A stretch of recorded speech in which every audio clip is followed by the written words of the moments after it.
Ako si Alo. Ipinapangako ko sa aking sarili na iyon na ang aking huling laro.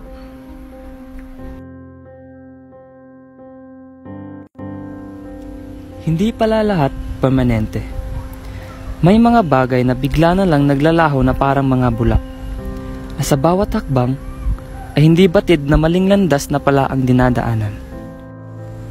Para kang tumatahak sa yungib na walang liwanag na gumagabay sa iyo. Isang maling apak mo lang, isang maling desisyon, maaari kang mahulog sa patibong ng buhay. Yung akala mong solusyon, isa palang ilusyon. Akala ng lahat, madali maging estudyante. Magbukas ng libro, makinig sa guro, magsulat at matuto. Pero sabi ng iba, ang pag-aaral ay pagsusunog ng kilay. Mahirap, projects dito, assignments doon. Tila ba walang katapusang gawain? Para bang sasabong ang utak mo sa dami ng mga gagawin? Kaya sa halip na mag-aral, mas pinili kong maglaro. Araw-araw, para akong sumusuong sa isang giyera. Cellphone ko ang aking sandata at isip ang aking puhunan. Para bang nakataya ang aking buhay sa bawat laro. Singtamis ng mansanas ang bawat panalo. At ang aking bawat pagkatalo ay tila dumi sa aking malinis na uniforme. Subalit sa mga panahon na iyon, ni minsan ay hindi sumagi sa aking isip ang kalalabasan ng aking aksyon. Ang iniisip ko lamang ay manalo at makapaglaro. Lahat ng aking oras ay tinuon ko sa internet shop.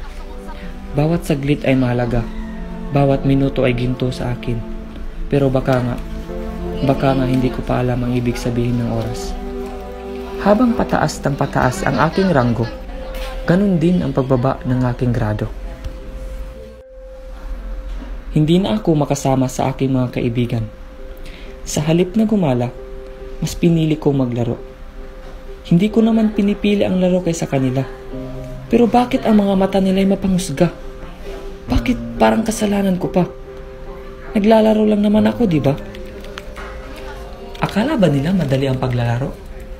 Bakit ang dali sa kanila na manghusga? Pati ama ko hindi ako maintindihan. Kahit 20 lang ayaw pa akong bigyan. Minsan nga lang ako manghingi, wala pang maibigay. Ano pa ang silbi na aking ama? Kung kasiyahan ko ay hindi niya kayang ibigay. Naiinis ako. Sunod-sunod ang aking pagkatalo. Hindi ko matanggap ang kahihiyan. Nasaan na ang galing ko? Nasaan na ang dating ako? Ayoko ng ganito. Gusto kong bumalik sa mga kaibigan ko. Pero bago pa man ako makabalik, wala na. Huli na ang lahat. Kumikislap sa pula ang aking card. Bakas ang pagkadismaya sa mukha ng aking guro. Pero wala na akong magawa. Hindi ko man lang namalayan, unti-unti na pala akong lumalayo sa aking mga kaibigan. Sinubukan ko namang lumapit, pero ayaw nilang makinig. Kasalanan ko ba kung bakit nagkakaganito ang aking sitwasyon? Baka nga walang ibang dapat sisihin kundi ako. Ako naman ang nagpabaya. Nagsisisi ako sa aking mga nagawa. Sinayang ko ang mga pagkakataon.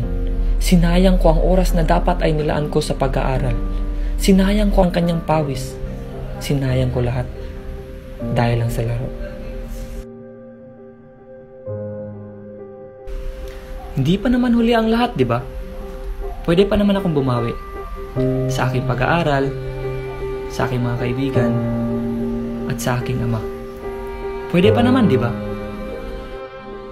Kaya naman, sa huling pagkakataon, ako ay maglalaro. At ipinapangako ko sa aking sarili na ito na ang aking huling laro.